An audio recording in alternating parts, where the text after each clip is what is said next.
नमस्कार। इसे समझो ना रेशम का तार भैया, मेरी राखी का मतलब है प्यार भैया। आज राखी पौर्णिमा आहे आणि या राखी पौर्णिमेला हे गाणं बहुतेक सगळ्यांना आठवत असेल। एक जुनी कविता पण आहे, उद्याचीच भाऊबीज कोण मला ओवाळील, कोण ओवाळणीसाठी मज सवे झगडील। सगळ्यांना आपल्या बहिणीची आठवण येतेच। आपल्या बहिणीची आठवण येताना प्रेमाचा उमाळा सुद्धा दाटून येत असतो। हे बहिणीचं नातं विलक्षण आहे।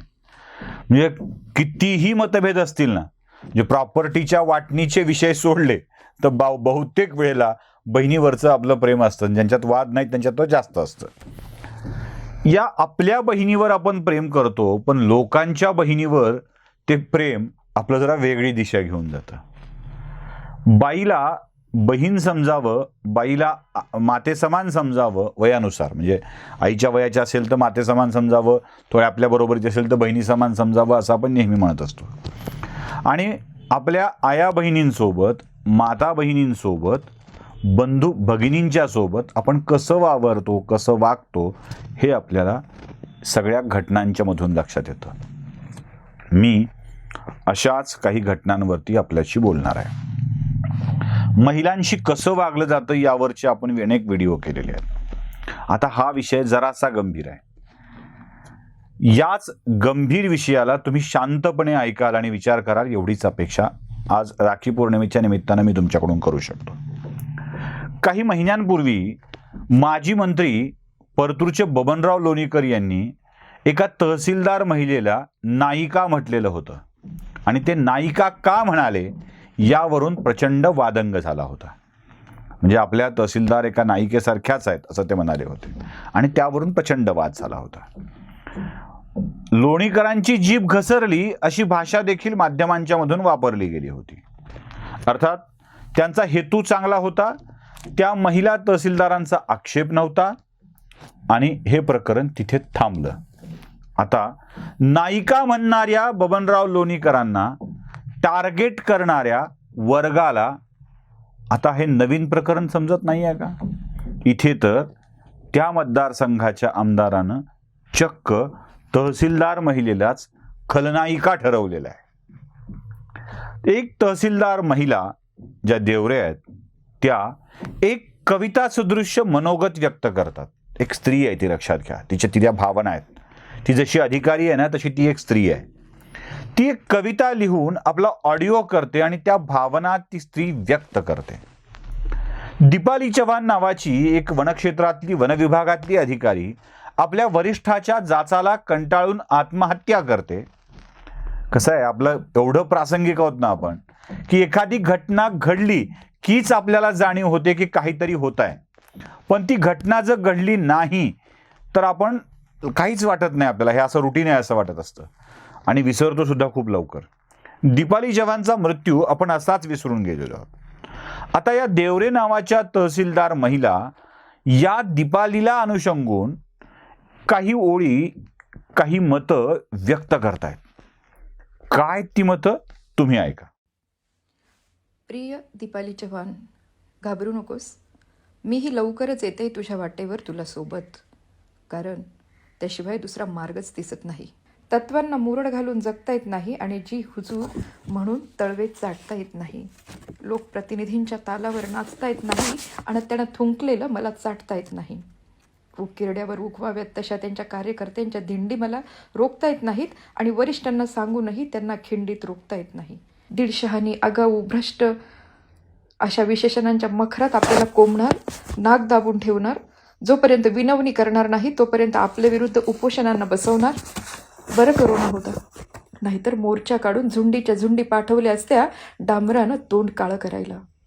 आता ही मतं व्यक्त झाल्यानंतर अनेकांना याची वेगवेगळे अर्थ काढायची सवय आहे। निलेश लंके हे पारनेरचे आमदार आहेत आणि त्याच आमदारांच्या विरोधात या बोलल्या असा त्याचा अर्थ निघाला। असेलही कदाचित, नसेल असं आपण म्हणू नये, असेलही कदाचित।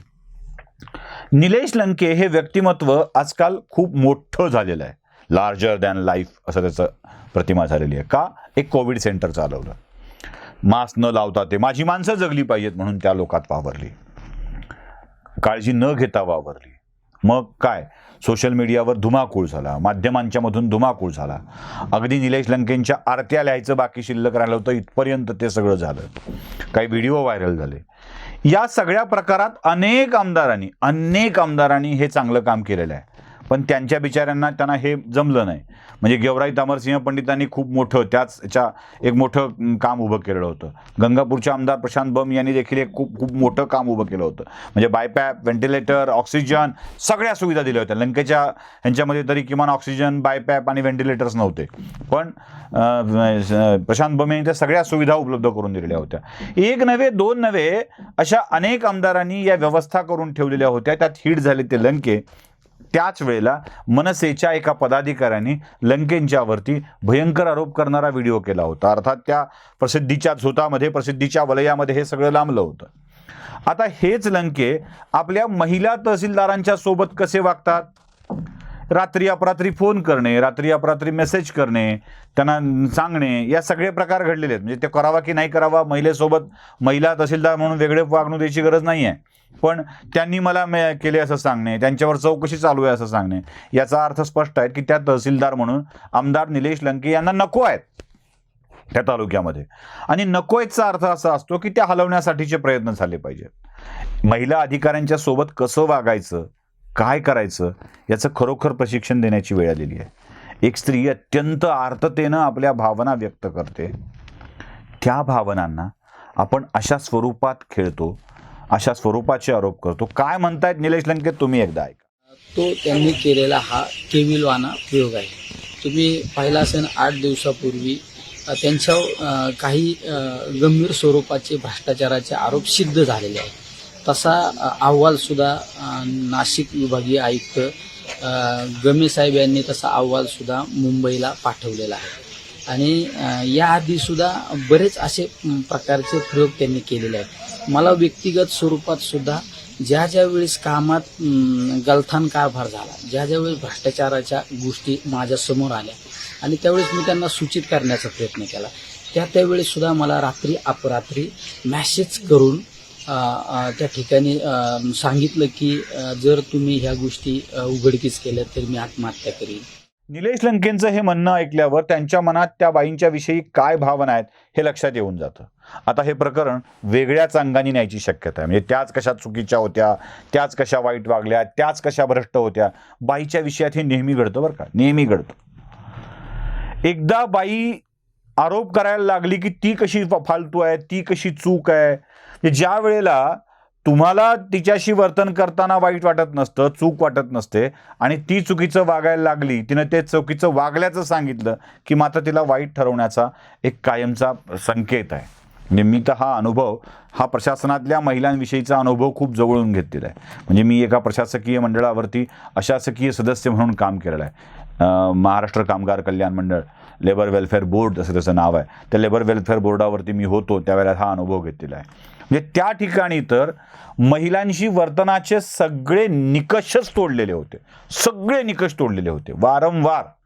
म्हणजे तिथल्या मॅक्झिमम लोकांना या संदर्भामध्ये काही शिक्षा झालेल्या आहेत. म्हणजे प्रशासन अधिकाऱ्याला राजीनामा द्यावा लागलेला आहे.